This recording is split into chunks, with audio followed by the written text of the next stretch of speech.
Yesu ashimwe. Dusangire amajambo ari mu butumwa bwiza bwanditswe na Matayo igice cya 14 uhereye ku murongo wa 16 gushika ku 18. Haravuga ngo Yesu arababwira ati nibarinda kugenda mubari mwebwe mubagaburira. Baramwishura bati ntabyo dufise hano atari udutsima 5 n'udufi 2. Nawe ati nimubinzanire hano. Dusangire ijambo rivuga ngo bari wewe ubagaburira. Dusomye igice cya 14 kuva ku murongo wa 13 gushika ku 21, haravuga ukuntu ishengero rinini ryaje kuri Yesu bamutera akagongwe abakiriza abagwaye. Bugorovya abigishwa baza kuri we baramubwira ngo ahantu turi ko ari mu gahinga bukaba buriko burira, sezera abantu bagende mu mihani wabo kwironderera ivyo barya. Yesu arababwira ngo ntibarinda kugenda bari mwebwe mubagaburira. Hanyuma baravuga bati nta kintu dufise uretse udutsima 5 n'udufi 2. Ababwira ngo nimubinzanire hano. Babimuzaniye abwira abantu kwicara ku vyatsi, hanyuma afata twa dutsima 5 n'udufi 2 arangamiza mu ijuru arabihezagira, acatangura kumanyagura imitsima yihabigishwa biwe ngo bahishengero rifungure. Abagabo 5,000 abagore badaharuwe bararya barahaga bose, hasigara n'ibisimbo 12. Ndi kwijambo rivuga ngo bari wewe ubagaburira. Eliya yatumwe ku mupfakazi w'Izarefati kugira ngo amareyo igihe abiwe kandi amugaburira, kuko inzara yari yarateye, kuko imvura yari yarataze.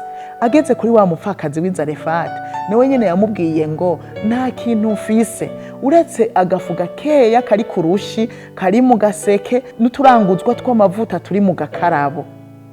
Eliya aramubwira ngo genda ucumbireko agatsima, hanyuma nawe uce wicumbira n'umwana wawe.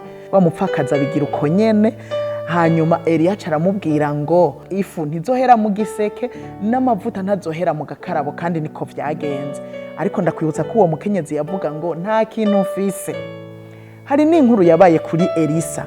Umupfakazi yarafise umugabo ari mu bigi byo kuvugishwa, yaje kuri waramutakambira bati uwo dufitiye umwenda araturembeje, kuko agomba gutwara n'abahungu banje ngo bamubere inyagano.